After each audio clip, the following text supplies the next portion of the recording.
نہ کوئی غم کرو نہ خوف، خوشیاں مناؤ جنت کی جس کا تم سے وعدہ کیا گیا تھا۔ اللہ کی ربوبیت پر اطمینان جب انسان کو ہو جاتا، میرا رب اللہ ہے، ربی اللہ، انسان کے لیے نہ کوئی کھٹکا، نہ کوئی خطرہ، نہ کوئی خوف، نہ کوئی حزن۔ جو کچھ ہو رہا ہے کس کے اذن سے ہو رہا ہے؟ اللہ کے اذن سے۔ اللہ کے اذن کے بغیر پتہ تک نہیں ہلتا۔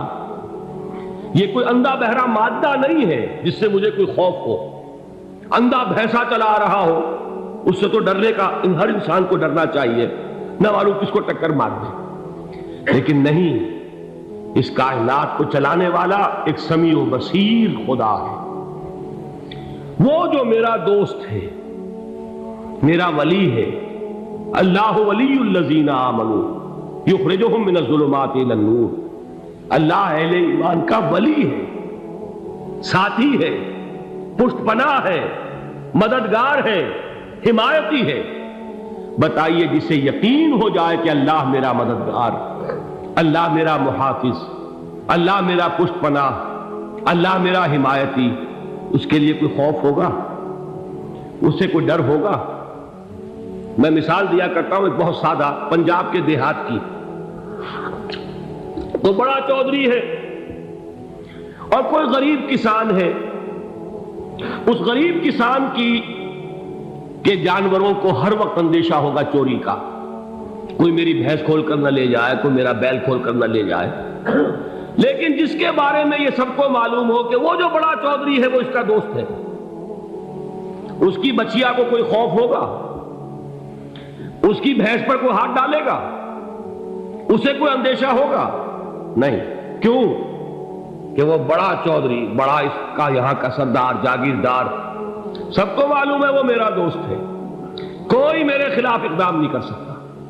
اس دنیا میں یہ چھوٹی سی بات اگر آپ کے دلی اطمینان اور سکون کا باعث بن سکتی ہے تو ذرا تصور کیجئے۔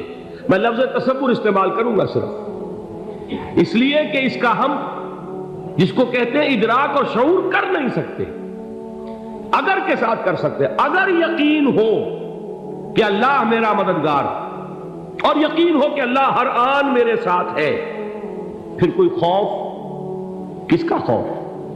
کوئی شے اللہ سے بالا تر ہے؟ کوئی قوت اس سے زیادہ طاقتور ہے؟ کوئی اس کے ارادے کو بدلنے والا ہے؟ کوئی اس کی مشیت کے آڑے آنے والا ہے؟ یہی بات ہے جو حضور نے فرمائی، یہ ایمان کا حاصل ہے لب لباب، کہ دیکھو اچھی طرح اس بات کو ذہن نشین کر لو، اگر تمام انسان مل کر تمہیں کوئی نقصان پہنچانا چاہے نہیں پہنچا سکتے، مگر جو کچھ اللہ نے لکھ دیا ہو، اور تمام انسان مل کر تمہیں کوئی نفع پہنچانا چاہے نہیں پہنچا سکتے، مگر وہ شے جو اللہ نے طے کر دی۔ آپ پھر میں کہوں گا ذرا طاری کیجئے، اسے فرض کیجئے، اسے سوچئے، اگر اس حدیث پر ہمارا دل ٹھکا ہوا ہو تو کسی سے ڈر ہوگا؟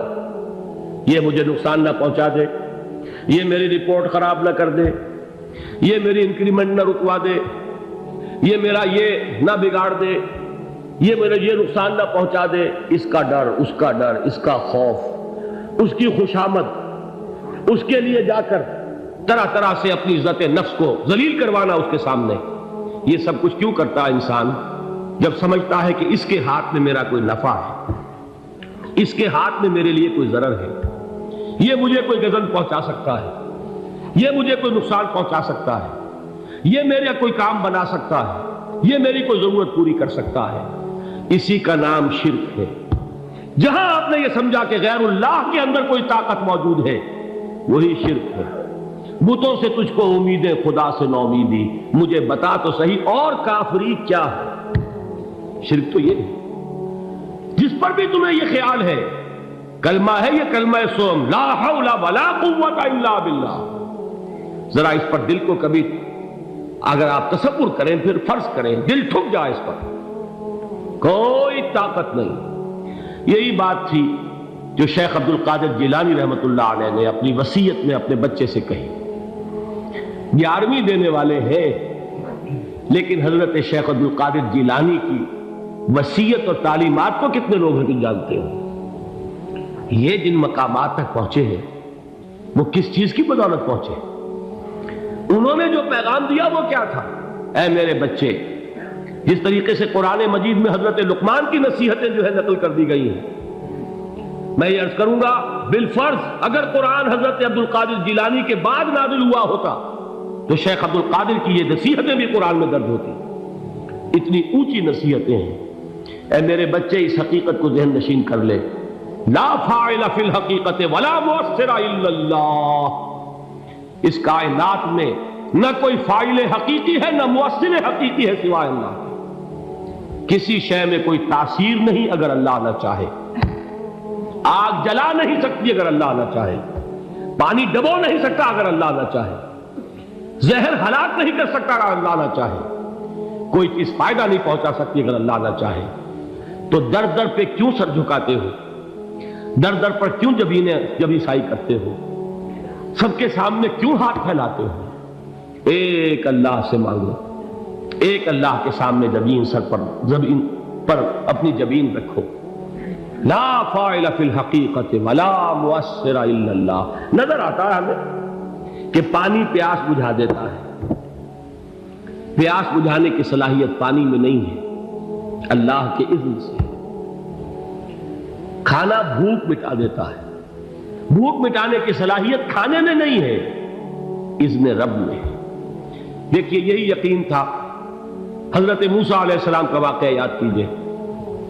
سامنے سمندر آ گیا ہے، قوم دیکھتی ہے پیچھے کہ گرد و غبار کا طوفان، معلوم ہوا کہ فرعون اپنے لشکر سمیت آ گیا۔ لشکر جب چلتا تھا تیز رفتاری کے ساتھ تو گرد و غبار کا جو طوفان اٹھتا تھا اس کا تصور کیجیے، اور لمحہ بلمحہ وہ قریب آ رہا ہے۔ پوری قوم نے کیا کہا؟ اے موسیٰ انا لمدرکون، اے موسیٰ ہم کو پکڑے گئے۔ قرآن مجید نے تو یہاں وہ باتیں نہیں لکھی ہیں، لیکن تورات میں یہ درج ہے کہ بنی اسرائیل جھگڑنے لگے، دست و گریبان ہو گئے موسیٰ کے ساتھ۔ موسیٰ نے یہاں مروایا لا کر، اس سے تو ہم ہی بہتر تھے، وہاں کھانے کو ملتا تھا، زندگی تو تھی، بیگار ہم کر رہے تھے، موت تو نہیں تھی۔ اب جو کچھ ہوگا اس کا تصور کرو، جس طریقے سے ہمارے ٹکڑے اڑائے جائیں گے۔ تو لڑ رہے ہیں حضرت موسیٰ علیہ السلام سے۔ یہ تورات کی تفصیل ہے، قرآن میں صرف اتنا آیا ہے، پریشان ہو کر انہوں نے کہا انا لمدرکون، موسیٰ ہم کو پکڑے گئے۔ اس وقت موسیٰ کا جواب کیا ہے؟ کلا ان معی ربی سیہدین، نہیں، میرے ساتھ میرا رب ہے، وہ راستہ دے گا۔ بتائیے کہاں راستہ نظر آ رہا ہے؟ یہ ہے ایمان بالغیب۔ راستہ نظر نہ آئے تب اللہ پر یقین ایمان ہے۔ جیب میں پیسے ہوں اور تب دل کو اطمینان ہے تو ایمان کس پر ہوا؟ پیسے پر، اللہ پر نہیں۔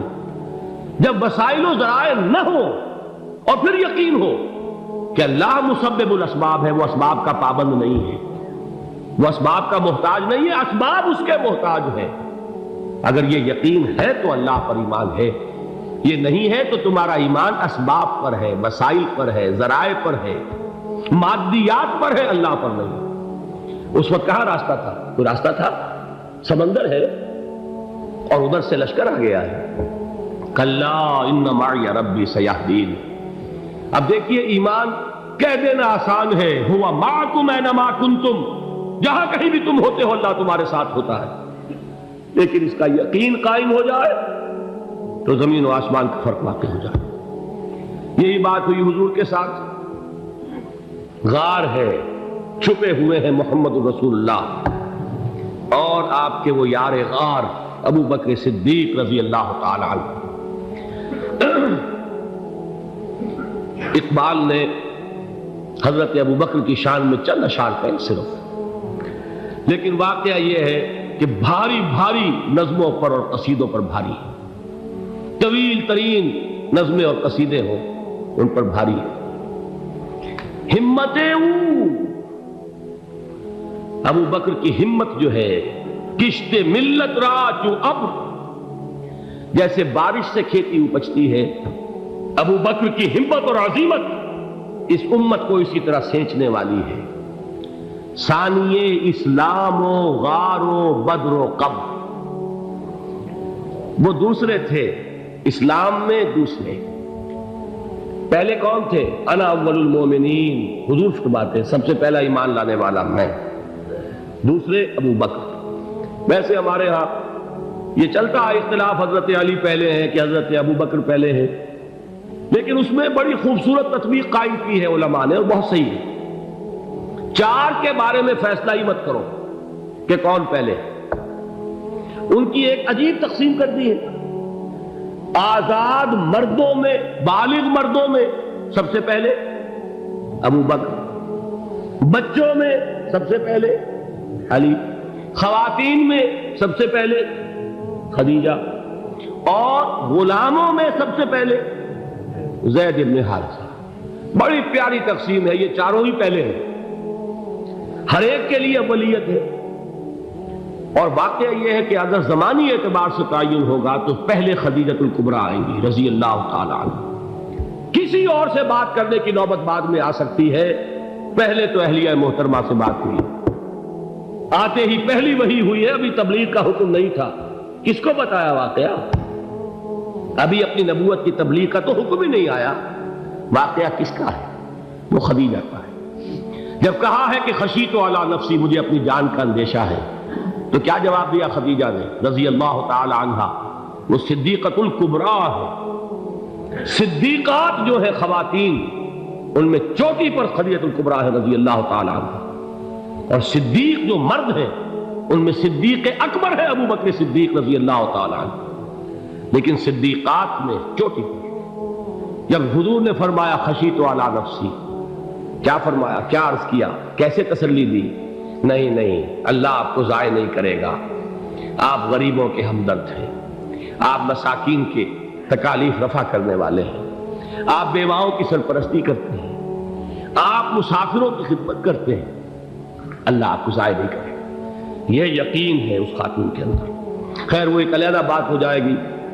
میرے دل پر حضرت خدیجہ رضی اللہ تعالیٰ عنہ کی شخصیت کا بڑا گہرا نقش ہے، جو وہ کوئی اور ہی وقت اور موقع ہوا تو بیان ہوگا۔ بہرحال اقبال نے ایک مصرے میں جو چار اولیتیں جمع کر دی ہیں، ہمتیں او کشت امت را چو ابر، ثانی اسلام و غار و بدر و قبر۔ اسلام میں حضور کے بعد پہلے کون؟ ابو بکر۔ غار میں حضور کے ساتھ کون؟ ابو بکر۔ بدر کی رات اللہ کا رسول سربسجود وہ جھاڑ، وہ گھاس پھوس کی جو جھوپڑی بنائی گئی تھی، اور وہاں تلوار ننگی لے کر پہرا دینے والا کون؟ ابو بکر۔ اور اس حجرہ عائشہ میں محمد کے بعد سب سے پہلے دفن ہونے والا کون؟ ابو بکر رضی اللہ تعالی عنہ وصلی اللہ علیہ وسلم۔ وہ جو معاملہ میں سنا رہا تھا غار ثور کا، حضرت ابو بکر بھی حضور کے خیال سے لرز گئے ہیں۔